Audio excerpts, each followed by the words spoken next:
Thank you for tuning in to the Life of KG podcast. We are all about helping you guys in the beauty industry. Whether you're starting out in this industry or been in the business for years, we want to motivate you, educate you, and support you to grow. Enjoy the show.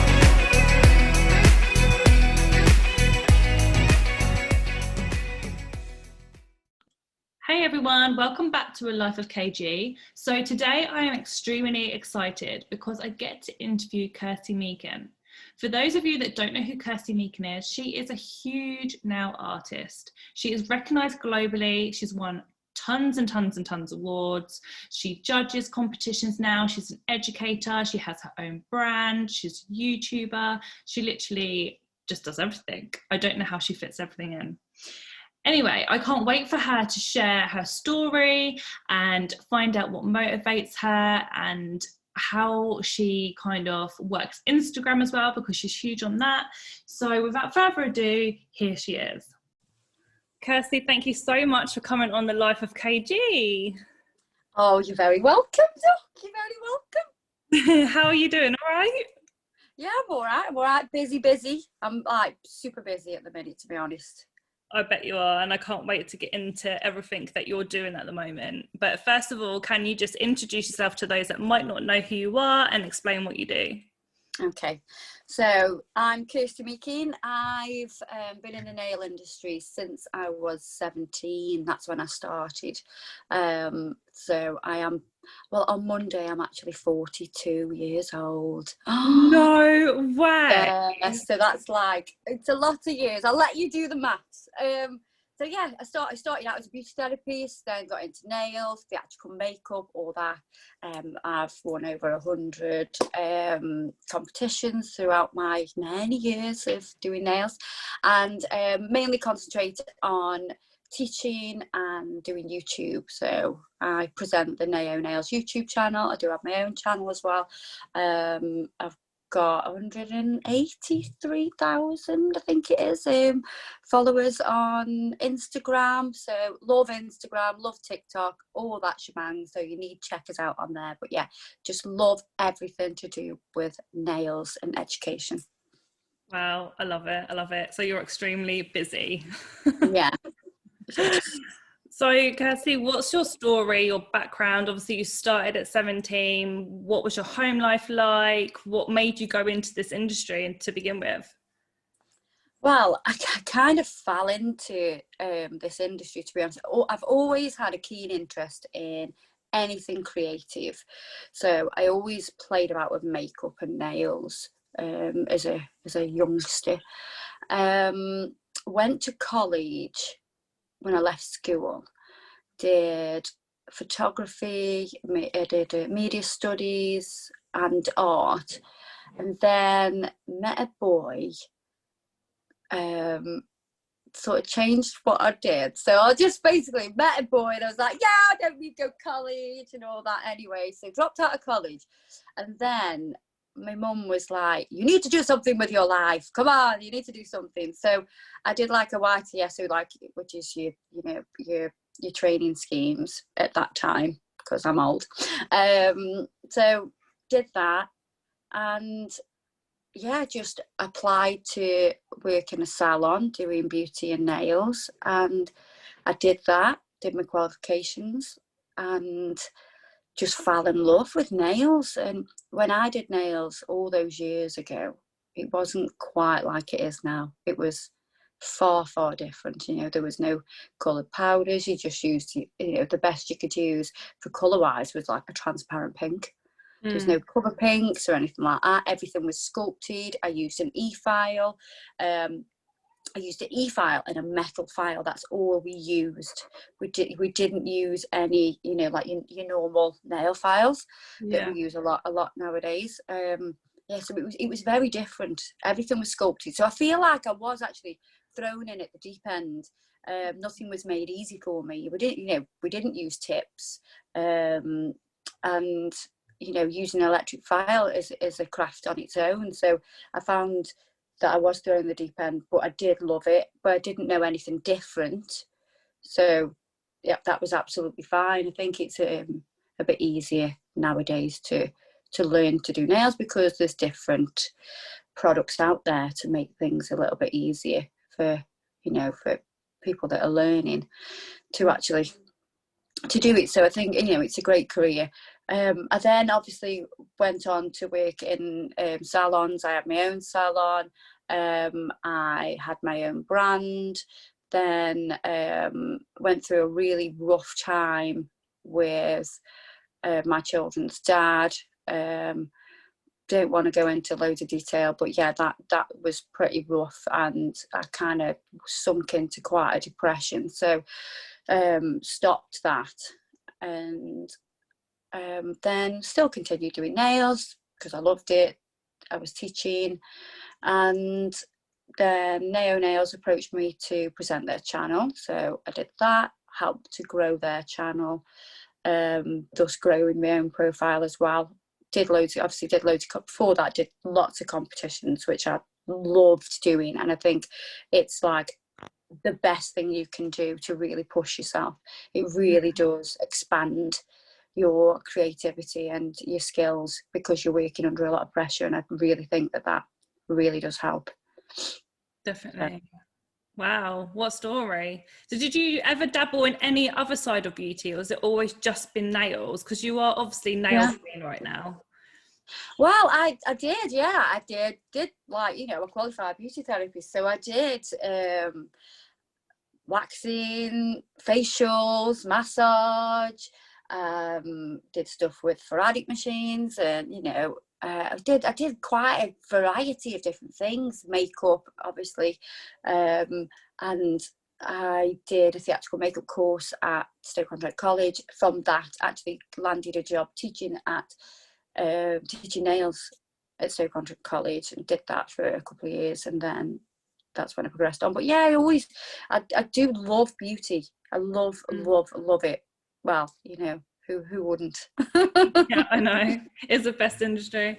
So obviously, like, you've gone from strength to strength, but there must have been a point in your career where you thought, bloody hell, I'm actually smashing this, like, where you just skyrocketed. Was that the YouTube that done that? Where did you think, wow, I'm actually doing really good here? Well, I think there's a few different things that happened. I definitely think competing escalated everything, because I was this girl that nobody really knew about, was going into competitions and just smashing them, and then travelled abroad to do competitions, and they were like, oh, there's this little, like, you know, English girl coming, who is she? And then, like, I won so many competitions, and then it sort of, people were like, oh my god. And I think that was a big stepping stone, and a big, you know, part that elevated everything. And then I think from then, that I got a lot of recognition from the competitions. So the next sort of big, you know, what we're going to call it, a blow up, or glow up, was definitely doing YouTube. I think that's definitely raised my profile as well.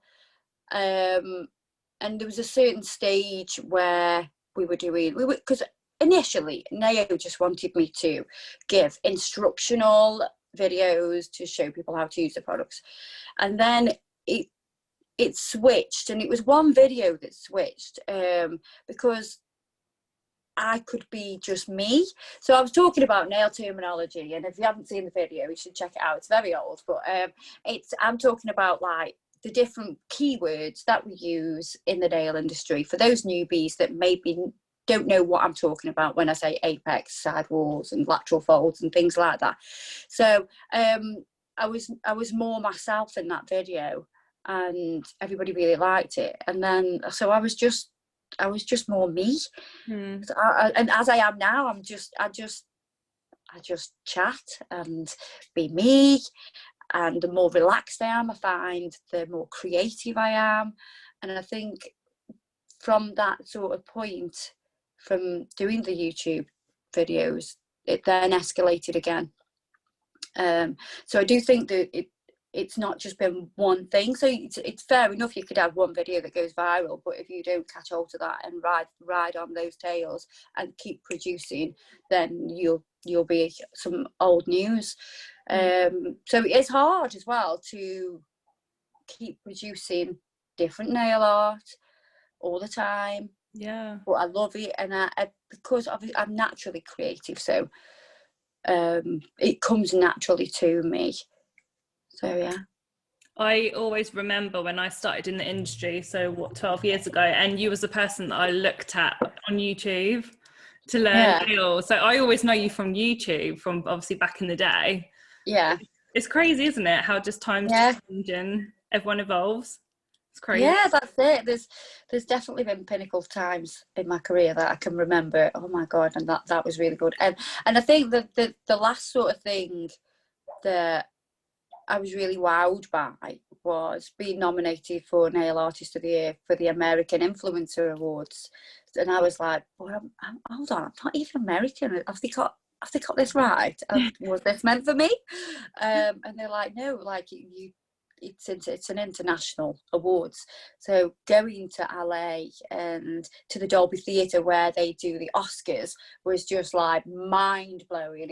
It was amazing. I was fortunate enough to be able to take my little sister with me as well, who had a whale at the time. And yeah, it was just great. Yeah, but sometimes like that, you just want to pinch yourself and be like, is this actually happening? Yeah, it's like little old me from Stoke-on-Trent. I'm not a brain surgeon, I just do nails. I do nails. Obviously, like there's so many high points in business, but what's been your hard times? Is there any times where you've struggled or where you've thought, do you know what, I just don't want to do this anymore, I'm packing the towel? Or like what, because everyone just assumes it's easy, isn't it? And they just see the glitz and the glam, they don't see the background. So I think when, like I said, I do suffer with my mental health, and I've done since I was about 17. So I know that coincides with me doing nails. Believe me, it wasn't nails that made me suffer with my mental health.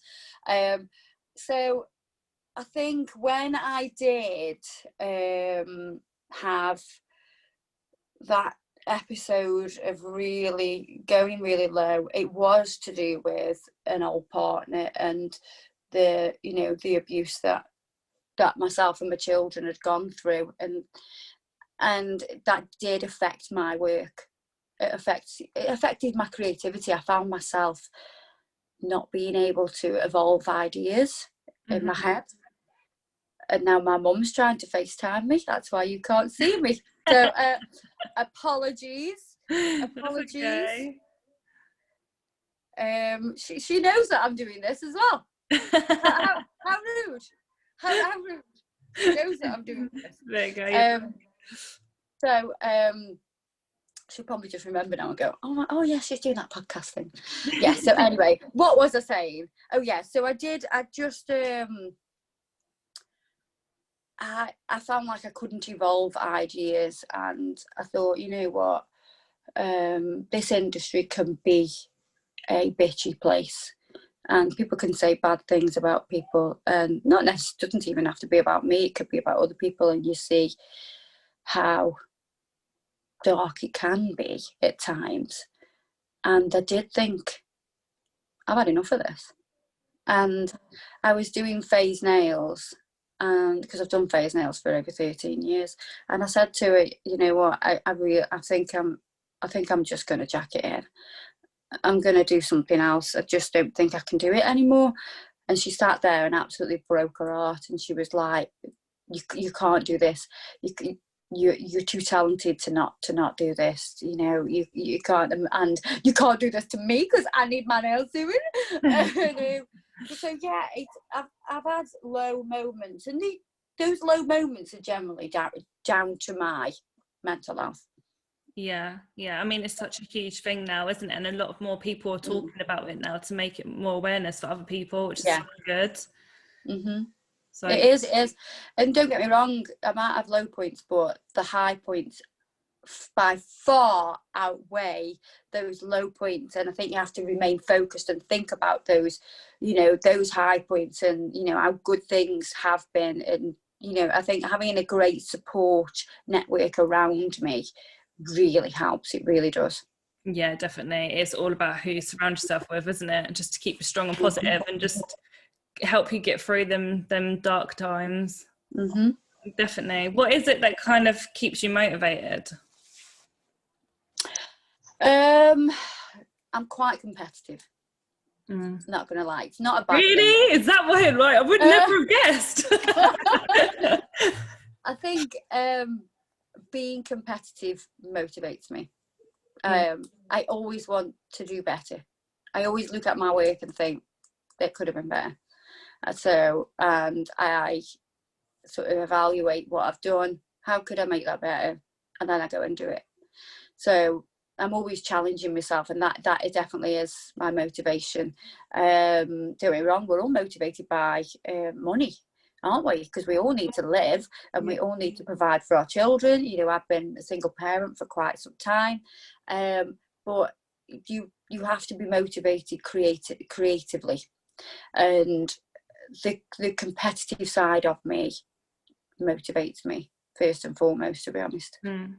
Yeah, that's good. Obviously, you've dropped in there that you're a single mum. I know what that's like, because obviously so am I. Obviously, you've got businesses, you've got just general life. What does the life of Kirsty look like? Like, what is your day to day? Right, okay, so let's try and go through. So today I've had a meeting on the phone with the agency that I work through.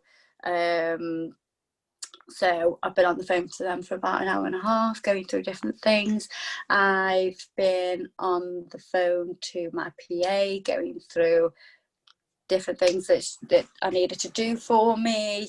She's also my graphic designer as well. So we were brainstorming ideas, because all the analytics on the algorithms on Instagram have changed, and it's just like messing everything up for everybody. So we've been brainstorming different ideas of how we can create more engagement. So I've done that today, and then I've obviously done this with you. I've had a bit of lunch. I've obviously taken children to school. My mum's already nipped round, and then I'm actually sat in my nail room, which is where we film. So yesterday I was filming for Naio Nails, so I had that. So I kind of have to work my work life around my children. I also coach football. So do you? Yeah, so I myself and my dad manage Port Vale under 15s girls team, and my eldest daughter actually plays for us as well. So on a Tuesday, Thursday and Saturday night, Tuesday night, Thursday night, I'm doing football, and then on Saturday I'm doing football. So I've got quite a chaotic life. I will admit that I am not the most organised person. Hence, I have a PA who helps me to be organised. And obviously, my children have an amazing grandmother that helps out with that. But yeah, so every day could be very different. But those days will include meetings, brainstorming, going through work with my PA. It could be filming, could be creating nails for like potential videos, so playing with different designs, doing a makeup tutorial. Not a tutorial, sorry. When I do my makeup looks for Instagram, I tend to do them of an evening, so I'm more relaxed, the children in bed, and then I can just play about with makeup. And most of the makeups that I do for Instagram, I just have a little bit of an idea, and it evolves as I apply the makeup. So there's no like set definite thing that I'm going to do. It kind of just evolves, and I think that happens with nail art as well. Yeah, sometimes I just have an idea, and then as I'm playing with the products, it just evolves. and that's normally I'm waffling now, aren't I? No, we love a waffle, that's fine. But that's normally where the best ideas come from, isn't it? Yeah, and it's just natural. Yeah, it's natural. Yeah, definitely. Forced creativity never works. No, definitely not. Who are the top three people that kind of you look up to, or whether that's family or celebrities or friends? Like, who are the three people that are kind of your go-to? I look up to my mum, because she is my rock. Where it doesn't matter what situation it is, she's always got great advice. She grounds me. She really supports me. My brother is like unbelievable, because he is just, honest to God, if I'm in a dark place, or if I'm having any troubles, I talk to my brother, and he just, honest to God, he like fills me with life and motivation. He's honest to God, he's the best male person in my life that I've ever had in my life, and I can't describe, words can't describe how amazing he really is. He's just phenomenal. Honest, he's absolutely, he's so wise. He's so wise, and yeah, it's amazing. The other person that I really look up to and really motivates me, and I've got to try not to get emotional now because I can feel myself getting emotional, is my best friend Izzy. 5 years ago, Izzy was involved in a car accident, and she's now paralysed from the chest down. And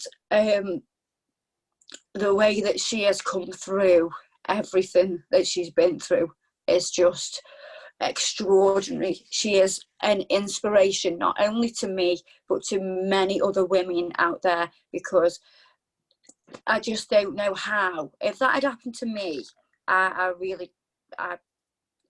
couldn't have done it. I couldn't have done it.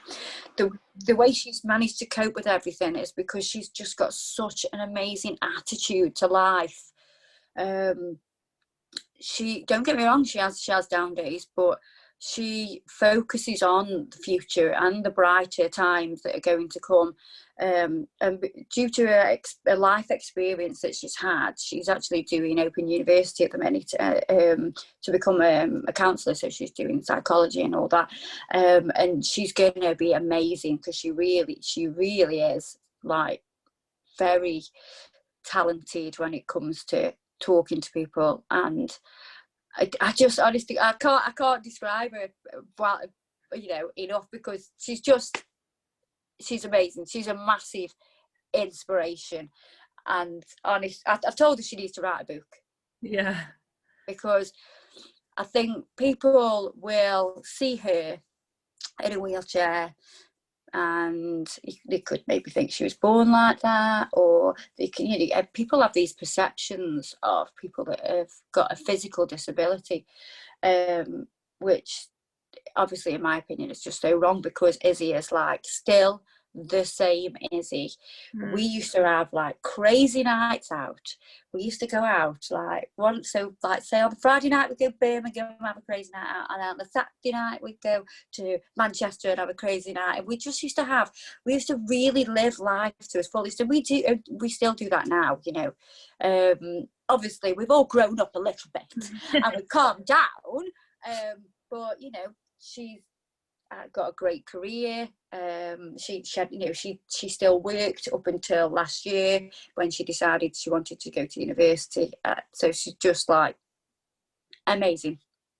Anyway, I'll just stop there. Oh, so three really good people in your life, and I love that it's all family as well. And yeah, that's amazing. But isn't it just amazing how powerful the brain is? Like, we had a guest speaker in my mentoring group today, and he had such a powerful story. And I'm listening thinking, how have you got through life? Like, I would have given up. Like, and he's the most positive person. And I was just so like, wow. Like, sometimes life can get really hard, and for some people they wouldn't be able to take it, and there's some people that are just like plowing through, positive, want to help others in the situation.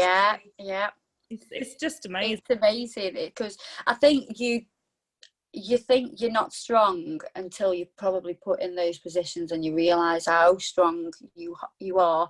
And I mean, I do just think I would just given up on life, but seeing Izzy is just like, it just wows me every day.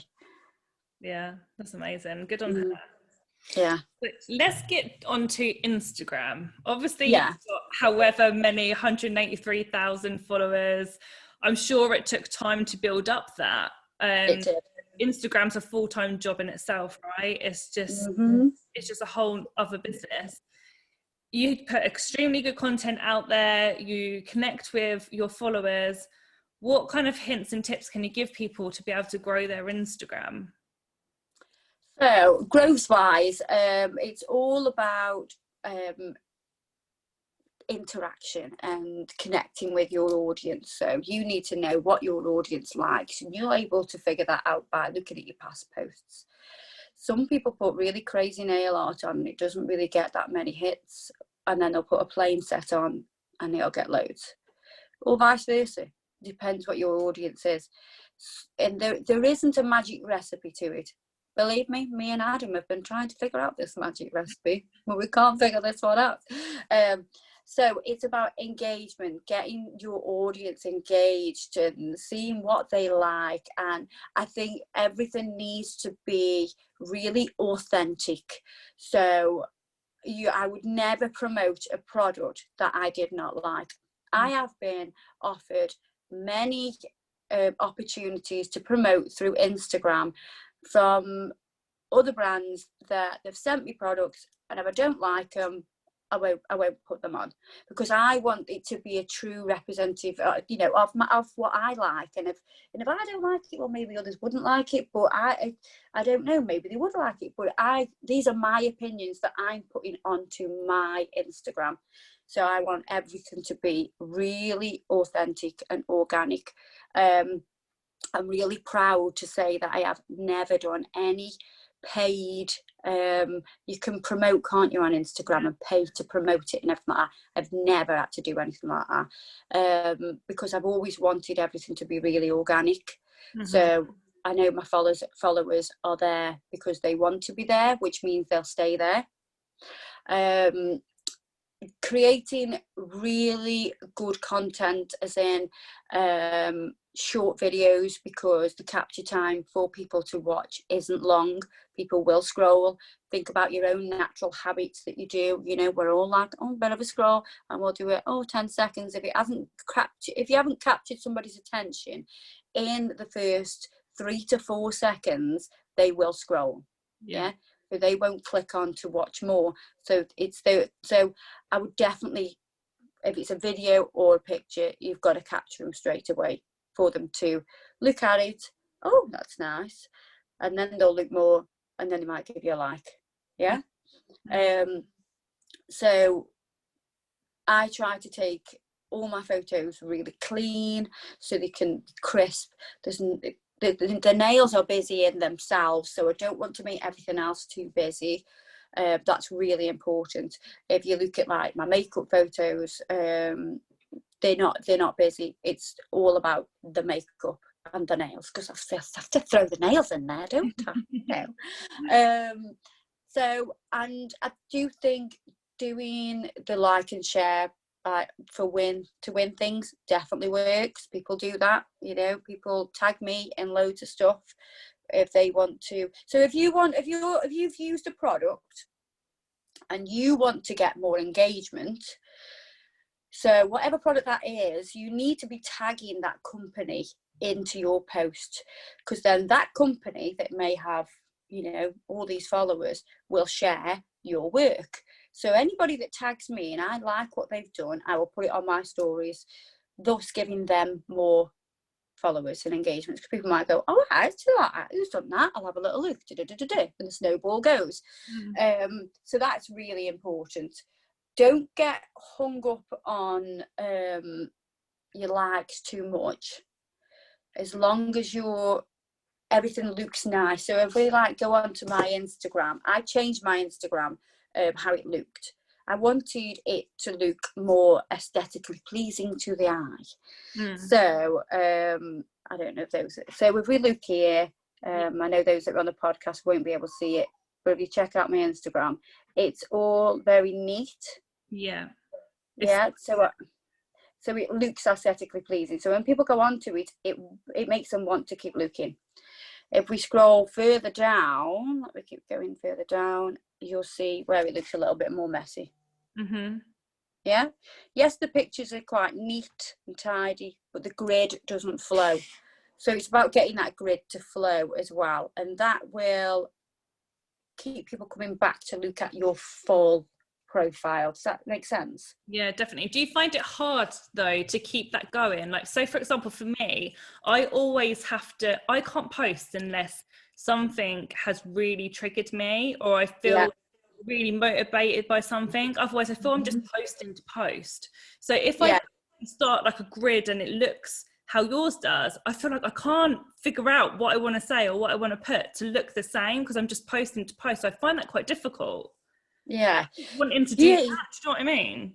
Yeah, so you never want to just post to post, just to put something on. It's got to have a meaning behind it.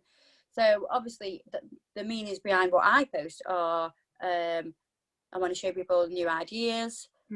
People like looking at pretty nails, people like looking at pretty makeup, people like looking at fashion. So they are the things that's the reason they go on. So or if I found something inspirational, I will put it on. I'm not just going to so you'll find that every single video that I've done for Naio Nails, I don't post all those pictures. I need a reason to put it on. Yeah. Does that make sense? Yeah, definitely. Are you more not so careful with your stories? Do you post everything on your stories? Like, I love stories on Instagram. I love stories, and I'll tell you what I do on stories. If I'm doing something, I could be brushing my teeth. What I will do is I will go on stories. So this is my habit. So other people might do these as well.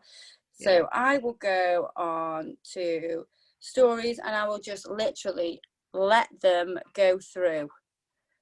I will have them on the side like this. I'll just have them on the side and I'll let them play through. It's like my new television. This is like my new television. I just let them, it's in the background, or my new radio. I let them go through like that. And things with sound obviously do capture you a little bit more. But yeah, I love stories. I get more views on my stories sometimes than I do on my actual posts. Yeah, definitely. And my stories, I'll share things. You know, you don't have to be so careful, as everything doesn't need to look. Hold on, let me just turn this off. It was playing through. Yeah, so you can put anything on there. Oh my god, I was talking about that. I've had a new toy. Oh my god, it's a milk frother. I absolutely love it. Because I loved it, I put it on my stories, and it got so many views. I was like, I'm not even talking about nails or anything beauty related. I'm actually talking about a milk frother, and I had so many messages about it. I was thinking, oh my god, so should have been a sponsored ad. There's one time I would do a sponsored ad. Yeah. So that company should have paid me to promote their little device. But I was just like, I just loved it, and I was like, I've got to tell people about this because I just love it so much. So yeah, so I'll put anything on there really that I like. Yeah, definitely. At all. Oh, great tips. Thank you. Well, Kirsty, I know you're a busy lady. So just thank you so much for coming on the show and taking the time out today. I really appreciate it. You're very, very welcome. And I've loved it. Good. So I'm sure most people know who you are, but where can people find you if they don't find you already? Go out. I'm on a podcast. Sorry, I'm not in school. Where can people find me? Right, you can find me. I won't give you me a postal address. That'd be crazy. You can find me on Instagram. You just literally put Kirsty Meakin, it will come up. I have a blue tick, so anybody else that hasn't got the blue tick, that won't be me, because I know there are some people out there that are a little bit crazy and want to just pretend they're me. But yes, so mine's got the blue tick, so you know that is me. You can find me on Facebook. So if you put Kirsty Meakin dash nail artist. Do you know what? I need to even double check this, because do you know when you just don't do it yourself and you're like, oh, hold on a minute, what am I actually called? So I've got Kirsty Meakin nail artist dash Naio nails. That's me. And then I've also got a group, if I can find that for you right now. Why can't I just find my own things? Kirsty Meakin nail artist. Perfect. Yeah. Perfect. So go and check that out, everyone. Literally just Google Kirsty Meakin and you will find me. Please follow me. and listen, send me messages, comments, everything. I try my best to reply to as many people as I can, because I find it, I enjoy that. I enjoy giving back and helping. Definitely. Thanks, Kirsty. I really appreciate it. You're welcome. Speak to you soon, Katie. Take care. Bye-bye.